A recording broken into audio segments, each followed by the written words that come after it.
অত্যন্ত দুঃখ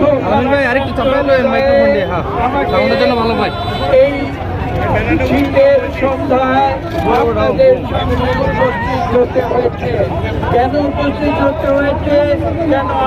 তার কারণ হচ্ছে আমরা গণমানুষের কথা বলি, আমরা দরিদ্র মানুষের কথা বলি, আমরা মানুষের বিপদে তাদের পাশে দাঁড়াই, আমরা জনগণের রাজনীতি করি। সেজন্য আজ আমরা এখানে এসে দাঁড়িয়েছি। অত্যন্ত পরিতাপের বিষয়, আজকে ঘোড়াশাল পলাশে যে ঘটনা ঘটেছে তা হৃদয় বিদারক।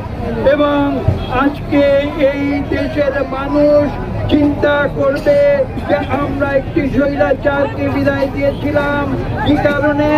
এদেশে গণতন্ত্র আসবে, এদেশে মানুষের অধিকার প্রতিষ্ঠা হবে, এদেশের দরিদ্র মানুষকে পরে বাঁচবে।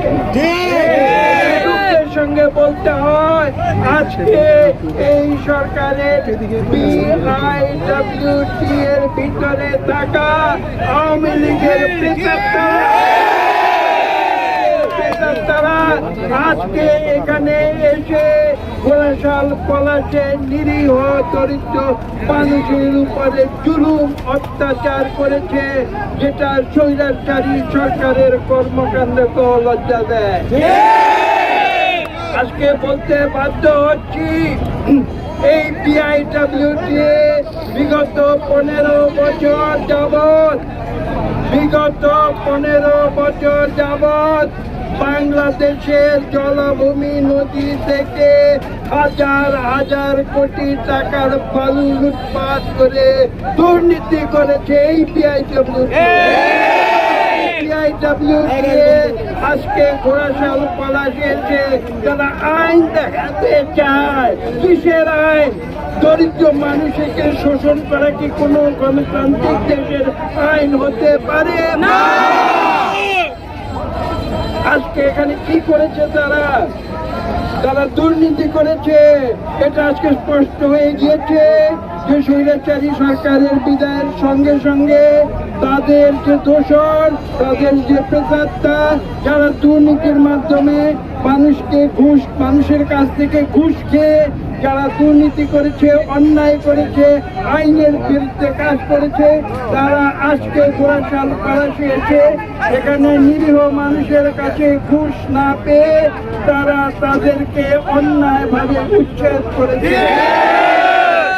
স্পষ্ট আজকে সেই অন্যায়কারী BIWT কর্মকর্তারা যদি এখানে আসার পরে তাদেরকে ঘুষ দেওয়া হতো, তাহলে তারা হাত গুছিয়ে তাদের বুলডোজার ফিরিয়ে নিয়ে তারা ঘরে ফিরে টাকা। আজকে আমরা সেটা হতে দেই নাই। আজকে দ্বিতীয় স্বাধীনতা পেয়েছে বাংলাদেশ, এখানে গণতন্ত্র হবে, এখানে দুর্নীতি দুঃশাসনের রাজনীতি প্রশাসন চলবে না। বিচার করে দিতে চাই এই দোসর যারা ঘাপটি মেরে আছে আজকের অন্তর্বর্তীকালীন সরকারের বিরুদ্ধে, তারা এইসব অপকর্মের মাধ্যমে এই অন্তর্বর্তীকালীন সরকারের উপরে বদনাম টেনে আনছে, যাতে বাংলাদেশের মানুষের মনে একটি ধারণা হয় যে এই অন্তর্বর্তীকালীন সরকার বুঝি জনবিরোধী কাজ করছে। সরকারকে আমি হুঁশিয়ার করে দিচ্ছি, আপনারা যদি সতর্ক না হন, আপনারা যদি আপনাদের প্রশাসনের ভিতরে এই আওয়ামী স্বৈর শাসনের প্রেতাত্মাদের চিহ্নিত করে পরিষ্কার না করেন, তাহলে এইভাবে পদে পদে আপনারা ধিক্কৃত হবে, দোষারোপ করবে। আজকে এখানে 800টি দোকান তারা ভেঙে দিয়েছে, যার উপরে নির্ভরশীল 5 থেকে 10,000 ঘোড়াশাল পলাশে দরিদ্র মানুষের জীবনযাপন নির্ভর করে। তারা কি খাবে, কি বাজার করবে তার কোনো নিশ্চয়তা নাই। তারা সৎ জীবনযাপন করে তারা ছোট্ট ব্যবসা, স্মল স্কেল ইন্ডাস্ট্রি যাকে বলে বা স্মল স্কেল এন্টারপ্রাইজ যাকে বলা হয়, সেই একটি দোকান হয়তো 10 ফুট বাই 10 ফুট, তারা কোথাও পান বিক্রি করে, তারা কোথাও তরকারি বিক্রি করে, তারা কোথাও ডাল বিক্রি করে, তারা কোথাও চাল বিক্রি করে, এগুলি করে তারা নিজের সৎভাবে নিজের জীবিকা উপার্জন করত। আজকে এই বিআইডব্লিউটি এর কার্যক্রমের কারণে তাদের সৎ জীবন যাপনের পথ তারা বন্ধ করে দিয়েছে। এটা কোনো গণতান্ত্রিক দেশের আইন হতে পারে না।